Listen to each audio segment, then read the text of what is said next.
અત્યારે રક્તદાન કરવું એ કેટલું સારું છે કે કોઈ કેટલાના આપણે જીવ બચાવી છે. તો એવા જ આપણા મુકેશભાઈ જયરામભાઈ હમીબ્રા સન્માન્ય શ્રી રક્તદાતા.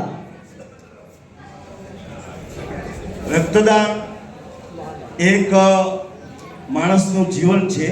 રક્ત છે એ લોહી છે. આજે આપણી સામે દેખાય છે એમણે 103 વખત એમણે રક્તદાન કર્યું છે. આ શુભ કાર્ય અનેક માનવનું મહામૂલું જીવન બચાવવાનું નિસ્વાર્થ કાર્ય ખૂબ જ પ્રેરણાદાયી છે અને બની રહેશે. રક્તદાન એ જીવનદાન એની પ્રતીતિ આપ સમાજને કરાવી રહ્યા છો. અત્યારે આપણી સામે ઊભા છે.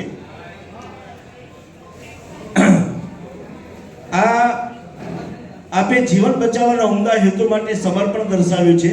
આપની સેવાની જ્યોત અનેક જ્યોત પ્રગટાવશે એવી અમારી શ્રદ્ધા અને વિશ્વાસ છે.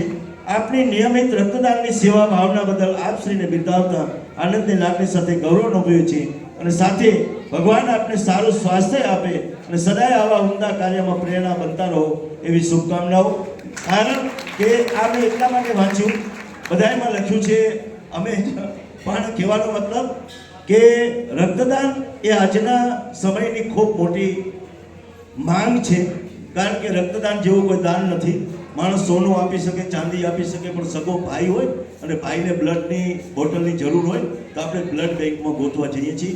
80%, 20%, 25% નીકળે, પણ સાહેબ 80% આપણે બ્લડ બેંકમાં જઈએ છીએ. માટે હું કહું છું કે રક્તદાન છે, મહાદાન છે. આવા વેલાઓને ખૂબ તાળીઓથી વધાવજો અને આમનામાંથી પ્રેરણા લેજો. આપણે 103 વખત રક્તદાન કર્યું છે, છતાં પણ એમના શરીર ઉપર દેખી લો. રક્તદાન કરવાથી શારીરિક કોઈ હાનિ નથી થતી. એની પ્રતીતિ કરાવવા માટે હું આ બોલ્યો છું. Thank you. ખૂબ ખૂબ આભાર. શ્રી મુકેશભાઈ જયરામભાઈ હમીબ્રા સન્માન્ય શ્રી રક્તદાતા, મૂળ ગામ ગાગોદર, હાલે વલસાડ. એવા જ આપણા એક નારી શક્તિ જે આપણે કહીએ ને કે એમને બીએસએફમાં પણ સ્થાન મેળવ્યું છે. અત્યારે આપણે જોઈએ BSF એટલે મિલિટરીમાં એમને સ્થાન મેળવ્યું છે. આપણે